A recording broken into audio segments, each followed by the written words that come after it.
Hello friend, स्वागत है आपका मेरे चैनल कुक इजी विद सुमीना में। आज मैं शेयर करूंगी बिल्कुल मार्केट जैसा सॉफ्ट, स्पंजी और जूसी, मुंह में घुल जाने वाले ढोकले की रेसिपी। तो बिल्कुल एक परफेक्ट रेसिपी है और जिसे हम घर में बिल्कुल इजी तरीके से बना सकते हैं। इसमें मैंने कोई भी सिट्रिक एसिड का यूज़ नहीं किया है, ये घर की चीज़ों से ही बनकर तैयार हुआ है। बिल्कुल परफेक्ट और बहुत ही टेस्टी। तो आइए फिर इसे बनाना शुरू करते हैं मेरे किचन में मेरे तरीके से। तो यहाँ मैंने लिया है 1 कप जितना बेसन। इसे डालेंगे एक छन्नी से और इसे अच्छे से हम छान लेंगे। इसे छानना जरूरी है जिससे कि इसमें कोई लम्स भी नहीं रहेगा और छानने से इसमें अच्छे से एयर फॉर्म हो सकेगा, मतलब बेसन जो है हल्का हो जाएगा, जिससे कि हमारा ढोकला जो है ना बहुत ही सॉफ्ट और बहुत ही स्पंजी बनकर तैयार होगा। तो अब यहाँ पे बना लेते हैं एक छाछ। इसके लिए यहाँ पे लेंगे आधा कप जितना दही। अब उसमें डालेंगे हम आधा कप जितना पानी और इसे अच्छे से हम मिक्स कर लेंगे, जिससे कि हमारा छाछ बनकर रेडी हो जाएगा। आप यहाँ पे अगर किसी घर की कटोरी का यूज़ करते हैं तो आप यहाँ पे 1 कटोरी अगर बेसन लेते हैं तो 1 कटोरी छाछ लेंगे, मतलब आधी कटोरी पानी और आधी कटोरी दही को अच्छे से मिक्स कर लेंगे, जिससे कि हमारा छाछ बनकर रेडी हो जाएगा। तो अब यहाँ पे डालेंगे बेसन में 2 चुटकी जितना हल्दी पाउडर, स्वाद के अनुसार डालेंगे नमक। यहाँ पे मैंने हाफ टी स्पून नमक डाला था। अब इसमें थोड़ा थोड़ा करके हम छाछ को डालेंगे, एक बार में पूरा नहीं डालेंगे, थोड़ा थोड़ा करके डालेंगे, नहीं तो इसमें लम्स पड़ सकता है। अच्छा, यहाँ पे इस बात का ध्यान रखेंगे ना, हल्दी बहुत ज़्यादा नहीं डालेंगे, सिर्फ 2 चुटकी ही डालेंगे। अगर हल्दी बहुत ज़्यादा डाल देंगे ना तो फिर ढोकले का जो कलर है ना बिल्कुल परफेक्ट तरीके से नहीं आएगा। और इसे अच्छे से हम मिक्स कर लेंगे और मिक्स करने के बाद से एक ही डायरेक्शन में इसे हम 5 से 6 मिनट लगातार इसे हम फेंट लेंगे, जिससे कि बेसन में अच्छे से एयर फॉर्म हो सके, मतलब बेसन हल्का हो सके, जिससे कि हमारा ढोकला जो है ना सॉफ्ट और स्पंजी बनकर तैयार होगा। जिसे मैंने बिल्कुल अच्छे से फेंट लिया है एक ही डायरेक्शन में। तो अब इसे हम ढक कर रख देंगे 15 मिनट के लिए, जिससे कि अच्छे से सेट हो सके। तो अब यहाँ बना लेते हैं एक स्टीमर। इसके लिए मैंने कढ़ाई में डाला है 3 गिलास जितना पानी। अब इसमें हम डालेंगे एक स्टैंड। अगर स्टैंड ना हो तो आप यहाँ पे एक कटोरी का भी यूज़ कर सकते हैं और पानी को अच्छे से बॉयल कर लेंगे। आप इसकी जगह जो इडली मेकर आता है ना उसका भी यूज़ कर सकते हैं। अब यहाँ पे मैंने एक लिया है स्टील के बाउल, उसे अच्छे से हम ग्रीस कर लेंगे। आप यहाँ पे केक टीन का भी यूज़ कर सकते हैं। इन दोनों चीज़ों को जब अच्छे से रेडी कर लेंगे और जब पानी में अच्छे से बॉयल आ जाएगा तब यहाँ पे हम इसमें डालेंगे बेकिंग पाउडर। यहाँ पे मैंने 1/4 चम्मच जितना बेकिंग पाउडर का यूज़ किया है, ये बिल्कुल एक लेबल में है, उसे डालेंगे। तो अब इसमें हम डालेंगे इनो। इनो का पूरा ही हम यहाँ पे सैशे डाल देंगे। ये बिल्कुल अच्छे से मार्केट में मिल जाता है।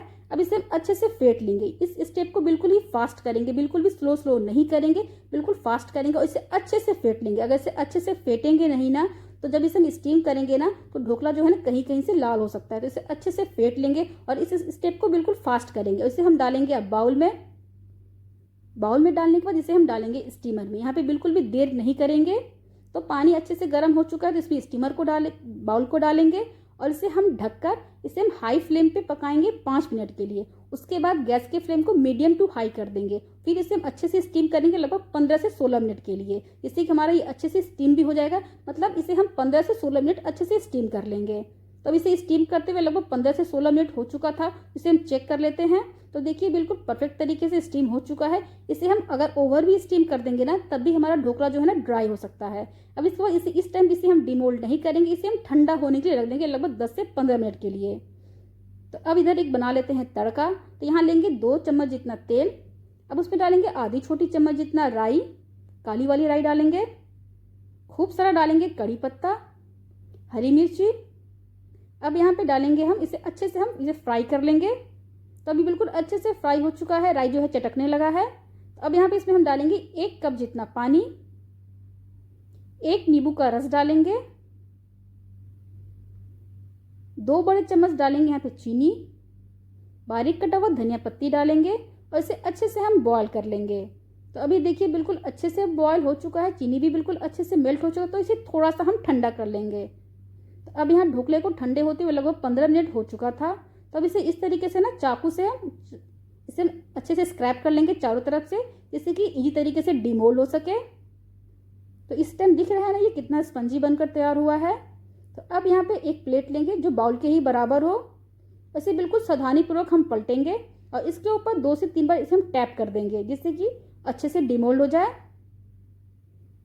तो अब देखिए परफेक्ट तरीके से निकल चुका है।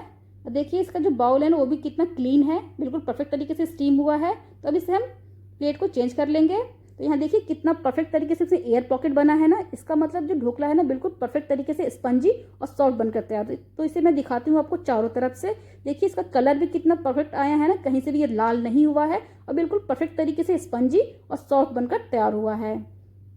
तो अगर इस तरीके को हम सारी बातों को ध्यान रखेंगे ना तो हमारा ढोकला जो है ना बिल्कुल परफेक्ट तरीके से बनेगा, बिल्कुल सॉफ्ट और स्पंजी, और इसका कलर भी कहीं से लाल नहीं होगा। तो इसे हम कट कर लेते हैं। देखिए कट करते टाइम ये दिख रहा है ना कितना ये स्पंजी बना है, उसमें कितना अच्छे से इसमें एयर पॉकेट आया है। तो मैं आपको फिर से एक बार दिखाती हूँ कि देखिए ये कितना ही सॉफ्ट और स्पंजी बना है। देखिए कितना परफेक्ट बना है ये ढोकला। अगर सारे बातों को ध्यान रखा जाए ना तो हमारा ढोकला जो है ना बिल्कुल परफेक्ट तरीके से बनकर तैयार होगा। अब हमने जो तड़का बनाया था ना, अब उसके ऊपर सारे को अच्छे से फैला देंगे चारों तरफ, जिससे कि हमारा ढोकला ना बहुत ही जूसी बनेगा। तो अब इसके ऊपर मैंने डाला है नारियल का बुरादा। अगर आप चाहें ना यहाँ पे तो फ्रेश नारियल भी डाल सकते हैं कद्दूकस करके। इसे डाल देंगे चारों तरफ। तो देखिए हमारा बिल्कुल परफेक्ट तरीके से सॉफ्ट जूसी मुंह में घुलने वाला हमारा ढोकला बनकर रेडी हो गया है ना, बिल्कुल एक परफेक्ट रेसिपी। अगर आपको मेरी रेसिपी अच्छी लग रही है तो प्लीज़ मेरे चैनल को सब्सक्राइब कीजिए, लाइक कीजिए और शेयर कीजिए। एक बार इस तरीके से बनाइए, ढोकला परफेक्ट बनेगा।